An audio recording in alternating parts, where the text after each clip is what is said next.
xam ngeen lu ma bëgg ngeen jàpp ko Macky Sall 2024 février 2024 il sera plus président du Sénégal.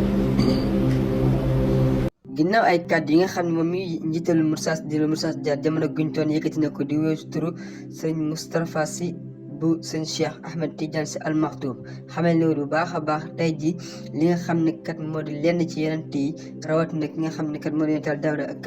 ak leen moom mi doom kàddu yi nga xam ne yëkkati woon na ko jëmale ko ci moom mi ak lenn li nga xam ne kat ci ki nga xam ne moo di xalifa général di Serigne Mbaye Sy Mansour jamono guñ toll li nga xam ne defoon na ko jëmale ko ci ay ñaan ak yi nga xam ne jëmale ko ci lenn ci Serigne aada yi moom mi Serigne Moustapha Sy ginnaaw kàddam yooyu le ki nga xam ne kat moo di Khalifa Niass nekk moom Ahmed Khalifa Niass dafa yëkkati kàddu tey jii fi ñu ko dalee ci nga xam ne moo di TFM ñaawlu bu baax a baax propos yi nga xam ni moom mii di sëñ Moustapha Sy yëkkati na ko nag kat dafay xamle bu baax a baax kii di Seydi Hadji Malick Sy amul woon benn yoon ci lenn li nga xam ni ci dundam bëggoon na ko lu dul jàng ak jàngale ki nga xam ne moo di Maam Borom Touba amoon ci dundam lenn li nga xam bëggoon na ko lu dul jàng ak jàngale mi nga xam ni lenn ci suñu mag yi diine yi amuñu woon lenn li nga xam bëggoon nañ ko ci lu dul jàng ak jàngale tey jii bu ñu demee ba ñi nga xam ne dañ leen di woowee ay doomu soxna di jël ay yenn tuuma yu mag di ko teg ci diine rawata di ko teg ci këru famille di ko teg ci leen li nga xam ni defewuñu ko dara lu dul seen bànneexu bakkan ñoom ñi lee war nañaa teel leen araftu ak teel wax ak ñoom rawatina population yi nga xam ne ñoo di woowee seen bopp taalibe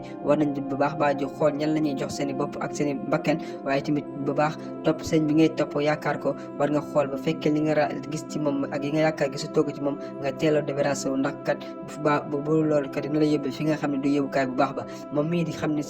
moom mii di Ahmed Niass Khalifa Niass tey jii cœur de cœur yëkkati xamle ko bu baax a baax ñàkk rafet li nga xam ne tey ji propos yi sëñ Moustapha Sy di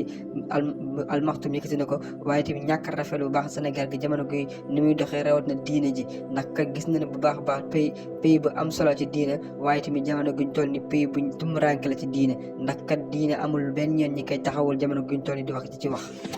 ba tax na sax moom mi ne day ñaan bu baax Sénégal ñu bàyyiwaat xel bu baax diine ji bàyyiwaat xel bu baax a baax lii société bi ku nekk ñi nga xam ne ñooy kilifa diine yi ñu àddu bu baax tey wax te ba pare jël seen propre responsabilité ñi nga xam ne ñoo di talibé yi même chose ñoom tamit